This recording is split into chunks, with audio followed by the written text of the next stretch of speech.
টমেটোর গাছটা আমরা ভিডিও করে দিতেছি, ভবিষ্যতে কদ্দুর বড় এটাও দেখাবো। আসসালামু আলাইকুম প্রিয় দর্শক, এই যে আমাদের চাচা হয় উনি শাকিল চাচা এবছর একটা ভিন্ন জাতের টমেটো চারা উৎপাদন করছে, মানে এটা নাকি মিরাক্কেল 1205 নামে এই টমেটোর বীজটা। তো এটা উনি অনলাইন থেকে অর্ডার দেওয়া বানায় নিয়ে আসছে। কয় গ্রাম যেন নিয়ে আসছে 4200 টাকা দেয়া, 6 গ্রাম বীজ আনছে 4200 টাকা দেয়া।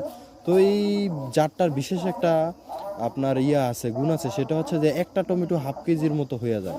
হ্যাঁ, 4টা টমেটোয়ে আপনার দেখা গেছে যে 3 কেজি, সরি 2 কেজির মতো হয়ে যায়। হ্যাঁ, বা একটু কম হয় আর কি। তো দেখা যাক, শাকিল চাচা এই প্রথম আশা কইরা টমেটোর বীজটা অনলাইনে অর্ডার দেয় আইনা চারাটা উৎপাদন করে তারপর খেতে লাগাইছে।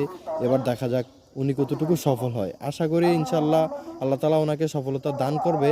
আমরা পরবর্তী ভিডিওতেও দেখানোর চেষ্টা করব যে টমেটোর সাইজগুলো কতটুকু বড় হয়েছে, আসলে অনলাইনের কথার সাথে কাজের মিল আছে কিনা। এই যে দেখেন টমেটোর কিন্তু অঙ্কুর বের হয়েছে, ফুল বের হয়েছে, এই যে মোটামুটি মাশাআল্লাহ টমেটো ধরা শুরু করেছে। হ্যাঁ, তো আমরা কিন্তু নেক্সট ভিডিওতে অবশ্যই দেখাবো যে টমেটোগুলা কতটুকু সাইজের হয়েছে, একটা টমেটো হাফ কেজি হয় কিনা। ঠিক আছে, ওকে, আল্লাহ হাফেজ।